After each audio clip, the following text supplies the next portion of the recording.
Les invités de ce lundi 8 août dans Bonsoir la Côte d'Azur, on reçoit Jean-Luc Gagliolo. Bonsoir. Bonsoir. Vous êtes adjoint au maire délégué à l'éducation, aux livres et à l'identité niçoise. On reçoit aussi ce soir sur ce plateau Stan Palomba. Bonsoir.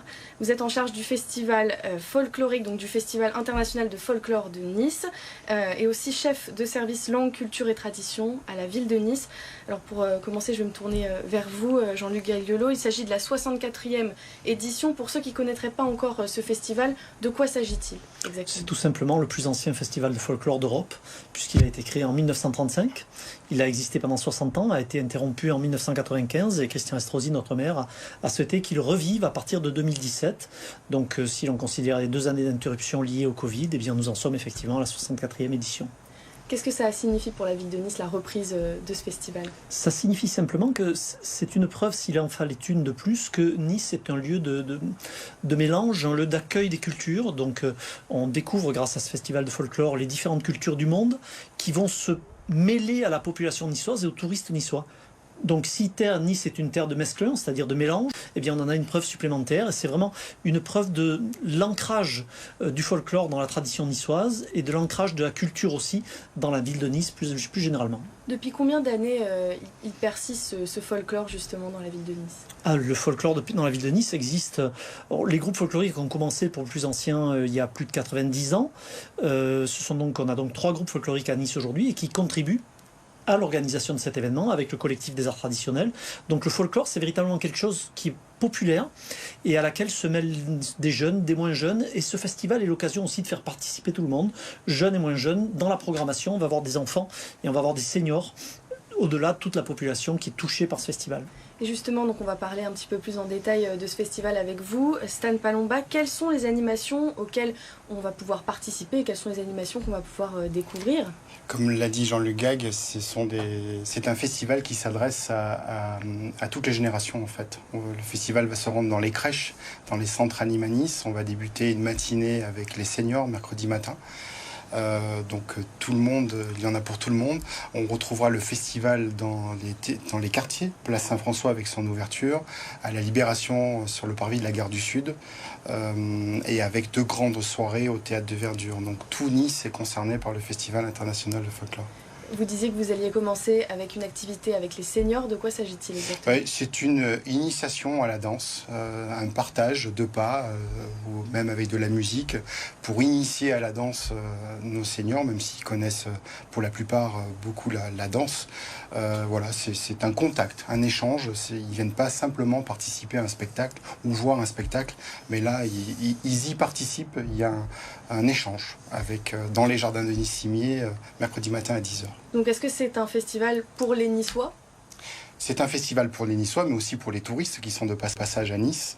Donc on les invite pour participer au spectacle, au théâtre de Verdure, mais c'est un festival pour tout le monde, en fait. Si vous permettez, j'ajoute, c'est pour le festival pour la métropole, oui. Puisque ce sont 7 villages de la métropole qui vont accueillir les 5 groupes qui sont invités cette année. Alors justement, quels sont-ils ces villages? Est-ce qu'on peut donner quelques exemples? Oui, Levens, Colomar, Châteauneuf-Villevieille, Isola, La Gaude, merci. Voilà. Il nous en manque un. Il nous en manque un. Ça va bien. On invitera à aller regarder sur le site le programme. C'est un festival qui est international. Quels sont les pays représentés cette année? Alors les troupes commencent à arriver. On a accueilli ce matin Tahiti, on va recevoir le Panama, Sri Lanka, l'Équateur, j'en oublie, le Sénégal. Donc toutes les troupes commencent à arriver. Pour la plupart arrivent demain matin. Ils s'inscrivent dans le cadre de tournées européennes. Donc ils ne viennent pas spécialement pour Nice, mais ils font des tournées de 3 semaines, 1 mois. Donc ils font une petite pause sur Nice le temps d'1 semaine pour participer à notre festival international.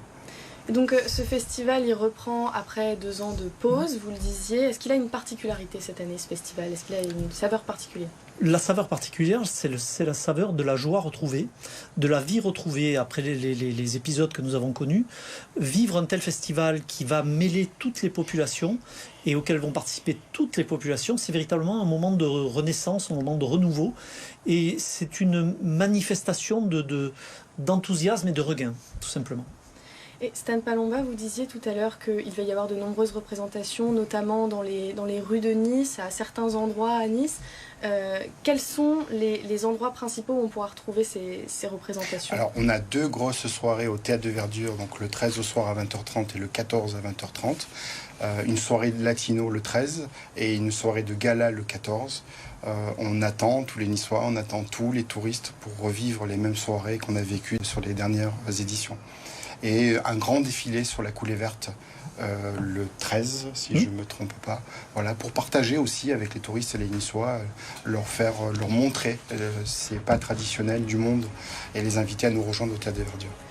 Plusieurs groupes niçois vont se représenter dans ce festival du folklore de Nice. Est-ce que vous pouvez nous en parler un petit peu? Ce sont les 3 groupes folkloriques de la ville de Nice qui vont participer au festival.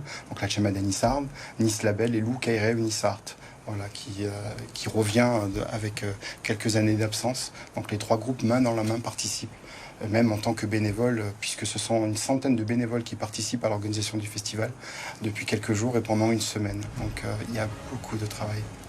Et quelles sont les représentations phares de ce festival cette année, si vous deviez s'il y en a deux à sélectionner, pour la modique somme de 6 €, tous les spectacles étant gratuits, sauf ces 2-là. Vous avez le spectacle du latino dont parlait Stan, du 13 au soir au Théâtre de Verdure, et le spectacle du 14 au soir avec tous les groupes au Théâtre de Verdure. C'est véritablement 2 soirées très festives, très joyeuses, très colorées. Et franchement, je crois que c'est 2 spectacles à ne pas rater. Après, vous avez la possibilité de déambuler dans toute la ville. Stan disait la Libération, mais il y a aussi le cours Saléa, il y a aussi la place Saint-François, il y a le marché Saint-Roch. On trouve vraiment partout ces groupes dans toute la ville. Et lors de ces 2 spectacles, les groupes montreront vraiment le meilleur d'eux-mêmes, le plus grand spectacle. Voilà. En ville, ce sera des petits teasings. Donc tout se passera, le plus gros se passe au Théâtre de Verdure. Donc les dates, on le rappelle, c'est du 10 au 15 août. Voilà. Pour les horaires, est-ce que jusqu'à quelle heure on peut profiter de ce festival? Alors, 20h30 au Théâtre de Verdure jusqu'à 23h. À peu près. Avec réservation directement. Prise des places directement sur place, donc à partir de 18h30 au Théâtre de Verdure. Donc les places ne se prennent sur place. Non, il n'y a pas de réservation à l'avance, c'est une billetterie sur place à partir de 18h30. Merci beaucoup Jean-Luc Gagliolo et Merci. Stan Palomba d'avoir été sur ce plateau avec nous ce soir pour nous présenter ce festival, le festival du folklore à Nice qui débutera donc le 10 août et qui se termine le 15.